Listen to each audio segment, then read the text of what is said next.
এটা বিশেষ মাছক কেন্দ্ৰ কৰি আতংকিত এখন দেশ।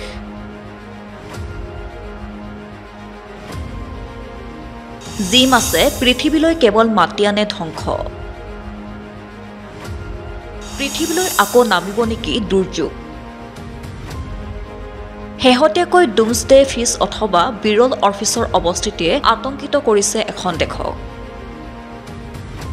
দীঘল ফিতা সদৃশ শৰীৰ আৰু জিলিকি থকা ৰূপালী বাকলি থকা এই সাগৰীয় মাছটো মেক্সিকোৰ বাজা কেলিফৰ্ণিয়া চুৰৰ পাৰত দেখা পোৱা গৈছে,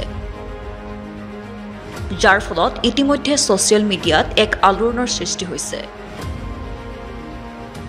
ইয়াৰ পূৰ্বেও জাপানতো পোৱা গৈছিল এই মাছবিধ।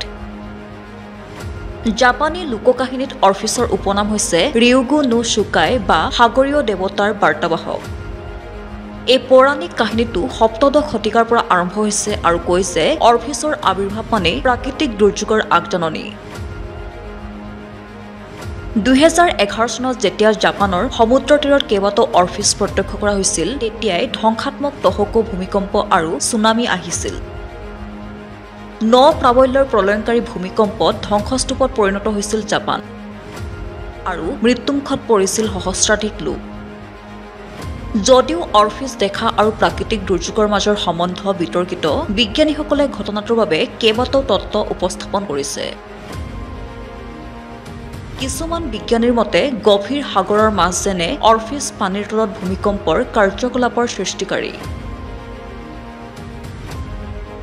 2019 চনত bulletin of the seismological society of আমেৰিকাত কৰা এক অধ্যয়নত জাপানত অৰ্ফিছ দেখা আৰু ভূমিকম্পৰ মাজত কোনো সম্পৰ্ক পোৱা নগ'ল। দুৰ্যোগ হিচাপে গণ্য কৰা অৰ্ফিছৰ ওপৰত জনবিশ্বাস জাপানতে সীমাবদ্ধ নহয়। 2017 চনৰ আগষ্ট মাহত লুজন দ্বীপত 6.6 প্ৰাবল্যৰ ভূমিকম্প হোৱাৰ মাত্ৰ এদিন আগতে ফিলিপাইনছৰ তীৰত দুটা অৰ্ফিছ প্ৰত্যক্ষ কৰা হৈছিল। একেদৰে 2013 চনত কেলিফৰ্ণিয়াৰ সমুদ্ৰ তীৰতো দুটা অৰ্ফিছ পোৱা গৈছিল, কিন্তু কোনো ধৰণৰ অঘটন হোৱা নাছিল। নিউজ ডেস্ক ৰিপৰ্ট, পিবি সংবাদ।